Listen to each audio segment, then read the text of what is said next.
My hometown of Stuart, Florida lies along a body of water known as the Indian River Lagoon.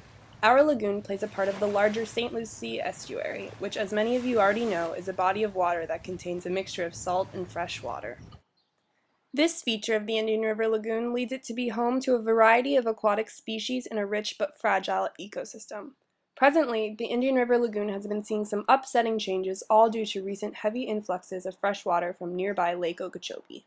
Very similar to the situation in New Orleans, the Army Corps of Engineers were employed to build a series of man-made canals to control the seasonal flooding in an effort to protect the local residents. Before the canals were constructed, the water would flow its natural course southward into the Everglades, depositing silt and making the soil extremely rich and fertile.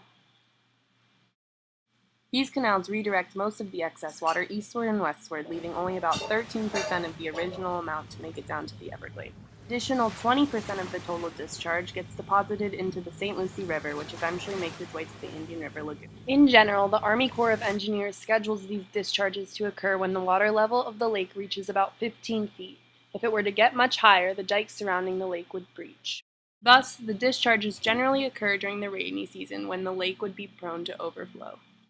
In the past year, this had disastrous consequences for the marine species of the lagoon.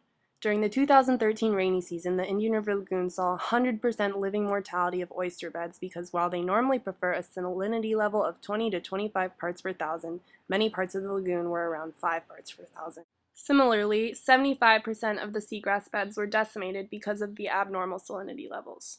And because of the increase in suspended sediments in the discharges, corals up to 8 miles offshore in the ocean were affected due to inadequate light penetration.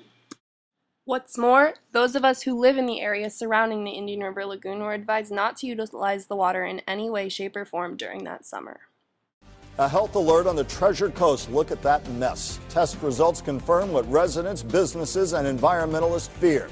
That algae is toxic to both people and pets.